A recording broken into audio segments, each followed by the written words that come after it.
The day Earl learned about speed governors was the day Pandora's box cracked open. Gas engines, he discovered, had a mechanical governor that physically kept the motor in check.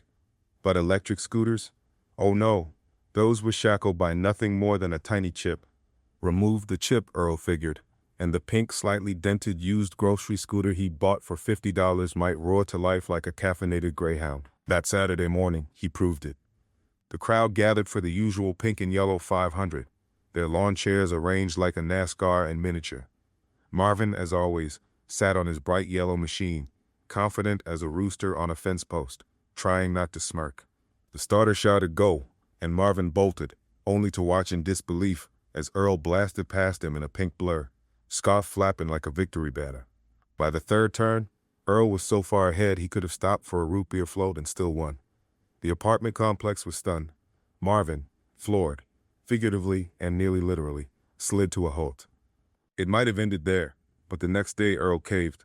After all, winning once was great, but winning every time from then on and by so far, well, there was no challenge in that. So over suspiciously cheerful grins, he spilled the beans about the governor chip. 24 hours later, Marvin's used grocery scooter, now alias the Yellow Streak, was reborn. The next race was less about friendly rivalry and more about survival. The crowd didn't cheer. They shrieked and stepped back for their own safety.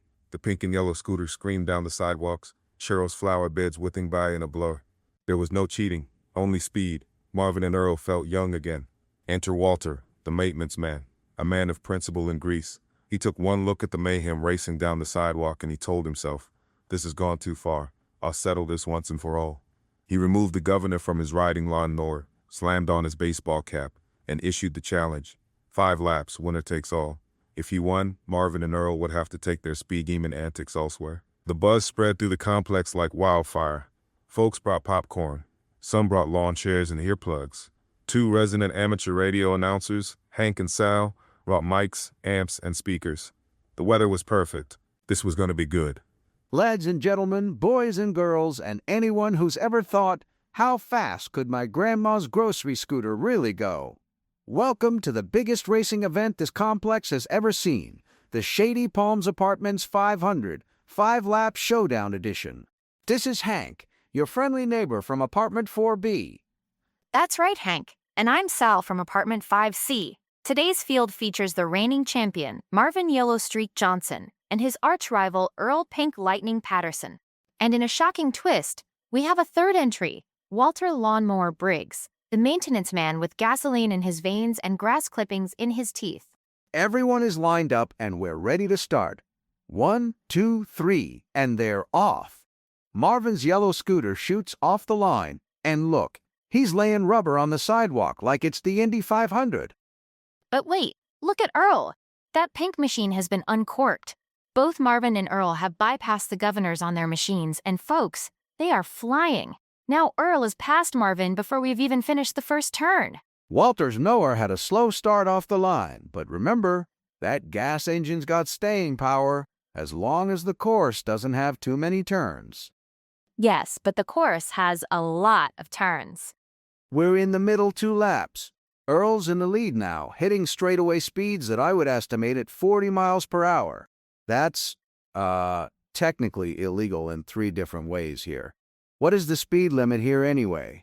Isn't it only 5 miles per hour? Yes, but they are on the sidewalk. I don't think parking lot speed limits apply to the sidewalks. Wait a moment. Marvin's fighting back, taking those corners tight, leaning into the turns like a man who doesn't fear gravity. Oh, Cheryl's coming in hot on her e-scooter. Siren blaring, blue light flashing. And failing miserably to catch them. She's shaking her fist. This is officially war. Walter's been struggling, but something's changed. Oh my! He's figured out how to take the corners without losing all his momentum. He's closing the gap.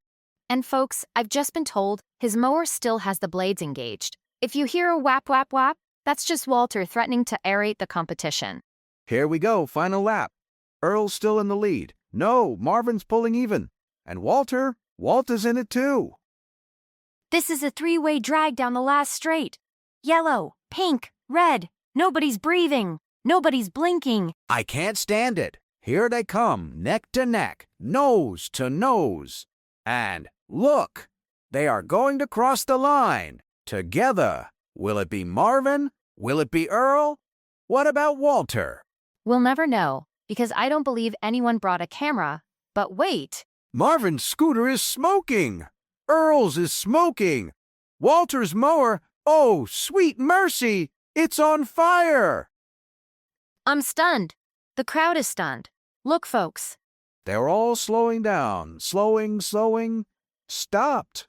All three are dead on the track, just yards from the finish line. And who's this? Oh my goodness, it's Cheryl. She zips past on her little e-scooter, siren howling, blue light flashing, crossing the finish line completely uncontested. She's waving to the crowd, and folks, now she's shouting, "Cowabunga!" over and over again. I won! I won! I won! Cowabunga, I won! There you have it, the most unexpected upset in apartment complex racing history. 3 mechanical casualties, 1 triumphant manager, and 0 chance this rivalry is actually over. You're spot on, and believe me when I say that next week's resident meeting here at the Shady Palms Apartments is going to be lively.